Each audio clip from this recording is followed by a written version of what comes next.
without any delay, let's bring in Ehsan Pirzada, who is a lawyer in Pakistan, and he's been quite active in basically looking at the situation जिस तरीके से चल रही है पाकिस्तान के अंदर पिछले कोई 1-1.5 महीने से। 9 मई के जो वाक़यात थे, जो एक अटैक, राइटर्स अटैक जो स्टेट ऑफ पाकिस्तान कहता है उसके ऊपर था, वायलेंस जिसके अंदर state institutions, buildings, Jinnah house जैसे उनको जलाया गया। Ahsan, thank you so much for joining us, आपने इतना टाइम लिया। Let's get straight to it. आपने इसके ऊपर आर्टिकल भी लिखा है, आर्मी एक्ट 1952, क्या मायने हैं इसके? Thank you very much for having me Ali. देखिए, किसी भी लेजिस्लेशन को आपने अंडरस्टैंड करना हो तो देखना आपको ये होता है कि किस पर्पस के लिए वो इनैक्ट हुई है।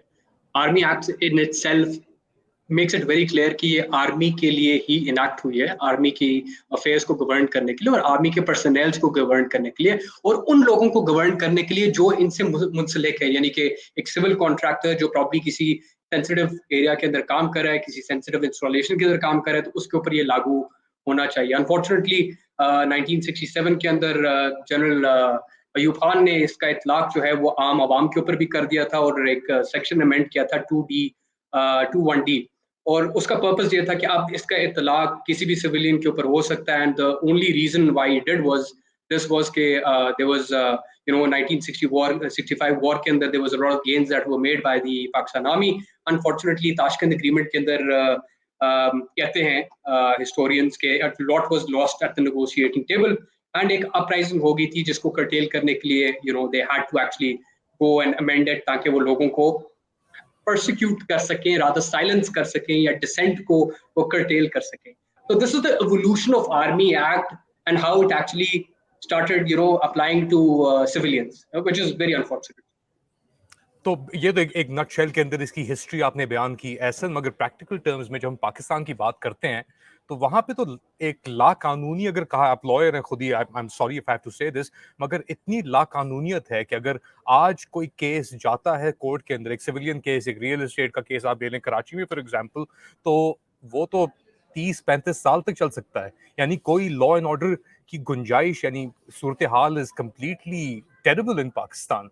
तो उसके कॉन्टेक्स्ट में, इसीलिए अपना अगर काउंटर आर्ग्यूमेंट लिया जाए, अगर लोग कहते हैं कि जी ऐसे इंस्ट्रूमेंट जैसे आर्मी एक्ट या फ्रंटियर क्राइम्स रेगुलेशन या और ऐसे एक्स्ट्रा जुडिशियल स्टेप्स, यानी किस तरह और कंट्रोल करें? अगर आपके कोर्ट्स करप्ट हैं, वो फैसले नहीं दे पा रहे, डिसीजंस नहीं आ रही, तो फिर ऐसे इंस्ट्रूमेंट्स यूज होंगे।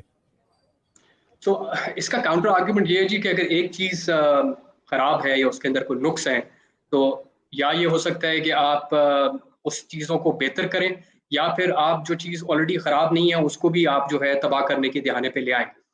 आर्मी एक्ट के is not the answer. Army act is not even a court. इसमें एक महरम अली केस था 1998 के अंदर। It basically came before the supreme court and उसके अंदर ये डिफाइन किया था कि कोर्ट होता क्या है। कोर्ट वो होता है जो आर्टिकल 175 के अंदर, जो कि हाई कोर्ट और supreme court, and article 202 and 203 जो सबऑर्डिनेट कोर्ट्स की बात करते हैं। सो एसेंशियली आर्मी एक्ट के अंदर जो प्रोसीजर प्रोवाइड किया, it is a parallel judicial system. A parallel judicial system does not qualify as a court in itself. कोई भी ऐसा कोर्ट जो कि फंडामेंटल राइट्स को गवर्न नहीं कर सकता, जो एक आर्मी के जो पर्सनल्स हैं, they are not trained in law. तो अगर आप किसी कर्नल साहब को या ब्रिगेडियर साहब को बिठा देंगे जो कि इन्फेंट्री डिवीजन के हैं और वो सियाचिन पे लड़ते रहे हैं, और उनसे कहेंगे जी आप ये legal questions and factual evidence को अप्रिशिएट करके जजमेंट पास करें, तो वो चीज नहीं कर पाएंगे। एंड सेकंडली, आर्मी कोर्ट के अंदर जो जजमेंट होती है उसमें ये होता है कि it is guilty. There is no लंबी चौड़ी रीजनिंग। आर्टिकल जो जनरल क्लॉजेस एक्ट है हमारा, आर्टिकल सेक्शन 24A है, जिसमें बताते हैं कि गवर्नमेंट का कोई फंक्शनरी ऑर्डर पास करता है, उसके अंदर मेरिट्स होते हैं, उसके डीमेरिट्स को डिस्कस करता है। So the thing is that army courts are not courts in true sense of the word. In the constitutional sense of the word court, they cannot be described as court. So क्या हम लोग civilians को उस जगह पे subject कर सकते हैं? Not at all. देखिए, बेसिक फंडामेंटल राइट्स हमारे जो सिविलियन कोर्ट्स हैं वो इंश्योर करते हैं। आपको एविडेंस पेश करने का मौका मिलता है, आपको जिरा करने का मौका मिलता है, आपके हाई कोर्ट के अंदर आपके पास अपील है या फिर सुप्रीम कोर्ट में आप जा सकते हैं। So all of that is not here. यहाँ तो एक आर्मी चीफ जो आपका आर्मी कोर्ट फैसला करती है और उसकी जो नैरो सी ग्राउंड की बेसिस के ऊपर वो आर्मी कोर्ट ऑफ अपील के पास जा सकती है, एंड दैट्स इट। उसके बाद high court very narrow grounds के ऊपर उसको इंटरप्रेट कर सकता है या उसको रिव्यू कर सकता है, वो भी रिट जुरिस्डिक्शन के अंदर, अपील के अंदर नहीं। अब इसको समझना बड़ा जरूरी है। अपील के अंदर आप अपील को कहते हैं कि it is a continuation of your case, यानी कि आप कुछ भी आर्ग्यू कर सकते हैं। Whereas जो रिट जुरिस्डिक्शन के अंदर it becomes a very narrow ambit. So essentially my argument is कि something which is blatantly illogical cannot be supported.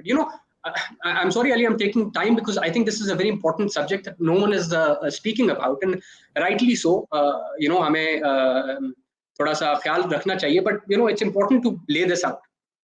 देखिए, the thing is that we have already surrendered a lot of space, a lot of political space, a lot of other space. हम अपने law को amend करें, उसको reform करें, इदारों को बनाएं, बजाय इसके कि हम लोग पार्लियामेंट के अंदर रेजोल्यूशंस पास करें कि सिविलियंस को हैंड ओवर कर दिया जाए आर्मी के पास। I mean that is not a solution, so I think it's important कि हम लोग रूल ऑफ लॉ के साथ खड़े हों और हर बंदे को और ये तफरीक भी करें कि जिन लोगों ने एक्ट ऑफ वायलेंस कमिट किया है वो कैसरे किरदार तक पहुंचाए जाए, उनको सजा मिले, बिल्कुल।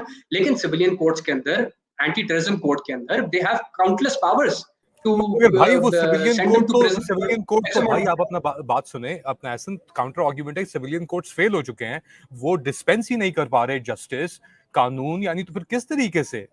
तो इसके अंदर तो इंटरवेंशन बनती है क्या? फिर जिरगा का जो कॉन्सेप्ट है, पीस अमन कमिटीज का जो कॉन्सेप्ट है, आपके पास तो यानी कोई uniform code of conduct type की चीज है ही नहीं लीगल सिस्टम के अंदर, क्योंकि इतनी मौजूद है इसके अंदर।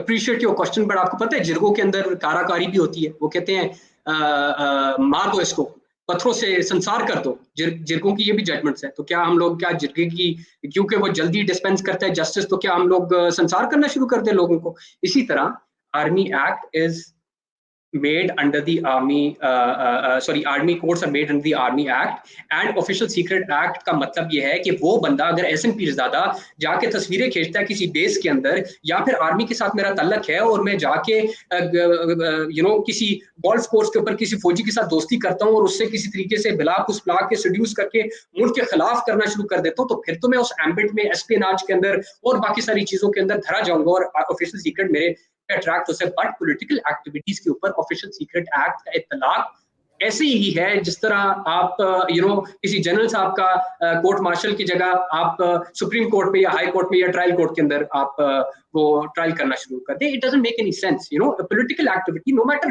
हाउ बैड इट इज, कितना ही गलत क्यों ना हो, उसके लिए एक प्रोसीजर हमारे कॉन्स्टिट्यूशन के अंदर इंश्राइंड है, और कॉन्स्टिट्यूशन से बढ़ के कोई भी नहीं है। ना किसी को एज अ लॉयर हम लोग अलाउ कर सकते हैं कि कॉन्स्टिट्यूशन को वायलेट करें।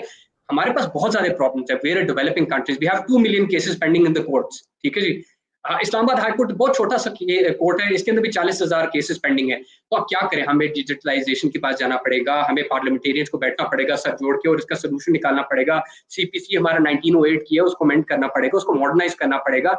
ये सारी चीजें तो पॉलिसी इश्यूज है ना जी, पॉलिसी इश्यूज, पॉलिसी फेलियर्स, चाहे वो मिलिट्री गवर्नमेंट जो भी हो चुकी है, ज़िया साहब से लेके और जनरल मुशर्रफ साहब से लेके और जितनी भी पुरानी गवर्नमेंट मिलिट्री इंटरजेक्शन रह चुकी है और सिविलियंस को मिला के, this is a collective failure. आपको आगे जाना पड़ेगा, दैट्स द ओनली वे। आप बिजनेस में, I was talking to someone who wanted to invest in Pakistan, वो कहता है यार अगर मेरे खिलाफ केस हुआ तो मैं क्या करूंगा? मैंने कहा यार आई एम सॉरी बट केस अगर हुआ तो देयर इज नो सर्टेनिटी, बहुत टाइम लग सकता है आपको डिसाइड करने में। So he was like, why do I come and invest in your country then? And it's a question that as a lawyer I don't have an answer to, quite frankly speaking. हमें environment reforms चाहिए, हमें structural reforms चाहिए, but that again is a different subject. It has nothing to do with fundamental rights and enforcement of fundamental rights, because Army Act के अंदर आपको fundamental rights नहीं provide किए जाते, and we cannot allow anyone, no matter what he is, fundamental rights आपके civilian codes के अंदर provide नहीं किए जा सकते, फंडामेंटल राइट्स आपके आर्मी कोड के अंदर प्रोवाइड नहीं किए जा सकते। इसका मतलब है इट्स नॉट इशू और question of codes, it's a question of the system कि रिगार्डलेस के वहां पे कौन सा सिस्टम मौजूद है, किसी में भी फंडामेंटल राइट्स लगता है नहीं प्रोवाइड किए जा सकते। Ali, you have a point. I mean, quite frankly speaking, अगर देखें, अगर हमारा सिस्टम इतना केपेबल होता तो 2015 में एपीएस के बाद हमारे एंटी टेररिज्म कोर्ट्स तो मौजूद थे, एंड हमें तब भी हमारे पार्लियामेंट को, लेजिस्लेचर को, सारों को इकट्ठे होकर सबने डिसाइड किया कि आर्मी एक्ट को हम अमेंड करेंगे, और 2015 से हम लोग लेके 2017 तक सनसेट क्लॉज जरूर डाल दिया था। आइंदा के बाद जो भी टेररिस्ट पकड़ा जाएगा एपीएस के हमले के बाद, हम लोग सारों को आर्मी कोर्ट के थ्रू ट्रायल किया जाएगा। अब उसको हम लीगली क्वेश्चन कर सकते हैं whether ये ठीक था या गलत था, बट एक फंडामेंटल चीज तो एस्टैब्लिश होगी कि आपके सिस्टम्स के अंदर कमियां हैं जिसको हम लोग रिजॉल्व करना चाहते हैं डिफरेंट मेजर्स के साथ, जो कि शायद मेरी नजर के अंदर गैर कानूनी है। अब ये वही वाला आर्गुमेंट है कि अगर एक सिविलियन हुकूमत करप्ट है तो क्या उसको हटा के आर्मी जनरल को बैठा दिया जाए? नहीं, that is illegal, unconstitutional. So we cannot and entertain arguments which are ultra vires to the constitution. इसके ऊपर तो कोई सवाल नहीं है। हम तनकीद कर सकते हैं सिविलियन गवर्नमेंट के ऊपर, हम तनकीद कर सकते हैं जजेस के ऊपर और वकीलों के ऊपर, जो जजमेंट्स के ऊपर लेने के मास्टर्स होते हैं, हम वकील, ठीक है जी, तो हम सब पे तनकीद कर सकते हैं, but if we cannot say कि एक unconstitutional act जो है उसको हम सपोर्ट करना शुरू करें, not the right way to go about things in my अच्छा, humble finally opinion. you've been a lawyer बहुत साल, यानी over 13 years, 12-13 साल से आप प्रैक्टिस कर रहे हैं लॉ पाकिस्तान के अंदर। एहसन, जो करंट सूरत हाल है, यानी ह्यूमन राइट्स की, सिविल राइट्स की, फ्रीडम ऑफ एक्सप्रेशन की, जो स्पेस की आप बात कर रहे थे, क्या आपने ऐसी सूरत हाल पहले देखी अपने करियर में, अपनी जिंदगी में पाकिस्तान में? It's very sad. I've represented a lot of political figures in the recent 1.5 months. And अगर आप एमपीओ का आप देख लें, एमपीओ का ऑर्डर पास होता था, it was set aside, jail से जैसे बंदा निकलता था उसको गिरफ्तार कर लिया जाता था। दूसरे केस में उधर से भी डिक्लेयर इलीगल होता था तब गिरफ्तार कर लिया जाता था। What message are we sending? हम क्या, किस लाकानूनियत का मैसेज सेंड करना चाह रहे हैं कि अब इस मुल्क के अंदर कानून एग्जिस्ट नहीं करता? So yes, it's very sad, and as a lawyer, you feel burdened to wear this coat at times because हमारी इज्जत हमारे कोर्ट्स के साथ, अगर हमारी कोर्ट्स की आदत ऑर्डर्स मानना छोड़ दिया जाए, उनको ट्रैम्पल करना शुरू कर दिया जाए, या उनको एक ऐसा कंट्रोवर्शियल बना दिया जाए, it is extremely difficult for us to operate as lawyers. But that doesn't mean कि आप मैदान छोड़ के आप निकल जाओ। इसका मतलब ये है कि नाउ इज द टाइम कि आप खड़े हो रूल ऑफ लॉ के लिए और आप बोलो, और इररिस्पेक्टिव ऑफ द कॉन्सिक्वेंसेस आप सही इखलाक के दायरे में रहते हुए कानूनी बातें आप करो और लोगों तक ये बात तो भाई पहुंचाओ। कौन बोलेगा? यहाँ पे तो कोर्ट एक रूलिंग दे रहेगा कि इनको छोड़ दो इन बंदों को, वो कोर्ट से बाहर निकलते हैं, उनको दोबारा पकड़ के अंदर कर देते हैं, तो कौन बोलेगा? हम बोल रहे हैं ना जी, इट्स नॉट इजी, बट बोल रहे हैं और बोलते रहेंगे।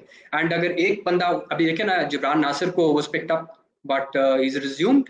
लतीफ खोसा साहब के साथ क्या हो रहा है? इसी तरह कल रात को हमारे कॉलीग को इसी तरीके से लाहौर से कनाल रोड से उठाया गया था। But does that matter? It doesn't matter. It doesn't matter because जिस तरह हम कहते हैं ना कि एक बंदा उठेगा। पाकिस्तान के अंदर बहुत टैलेंट है और पाकिस्तान के लोग इस मुल्क से बहुत प्यार करते हैं, और किसी को अगर लगता है कि सिर्फ उन्हीं को प्यार है इस मुल्क से, तो वो बिल्कुल गलत बात है। हर बंदे की अप्रोच मुख्तलिफ हो सकती है, बट नॉनदलेस हम सारे we believe in this country and we are willing to make the sacrifices, whatever sacrifice or whatever that might be actually, so बहुत सारे लोग हैं जो बोलेंगे, कुछ डरे हुए हैं, बट मैं ये बता दूं कि Vigo has been upgraded to Revo. It's a new car. It's still a Dala, but it's very comfortable, so don't worry too much, and everything is going to be fine. Well, I hope you don't find yourself at the back or front of any of these cars pickups in the future, now or कभी भी, unless you want to. और मगर ये गाड़ियां बहुत महंगी हो गई हैं बहुत सारे लोगों के हाथ से, यानी रीच से निकल गई हैं गाड़ियां पाकिस्तान में, मगर हर किसी के नहीं। Thank you so much. I'm really sorry, just one quick go ahead. final remarks. इस मुल्क का हल पॉलिटिकल सेटअप के पास है। हर बंदे को, हर इदारे को इकट्ठा होना पड़ेगा। We are in a very terrible situation. The young generation needs to take charge.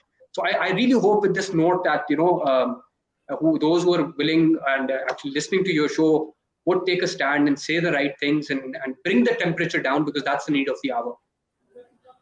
Everyone has the right to live in dignity. Thank you so much, Ehsan, आपके comments और आपका experience, और जो experience रहा है पिछले 1.5 महीने के अंदर, जो आपकी कोशिश और struggles रही हैं। Thank you for that. Keep speaking, और ये आप इस issue को उठाते रहें। Ahsan, Pirzada lawyer was just mentioning dignity के बारे में बात कर रहे थे, इज्जत के बारे में बात कर रहे थे।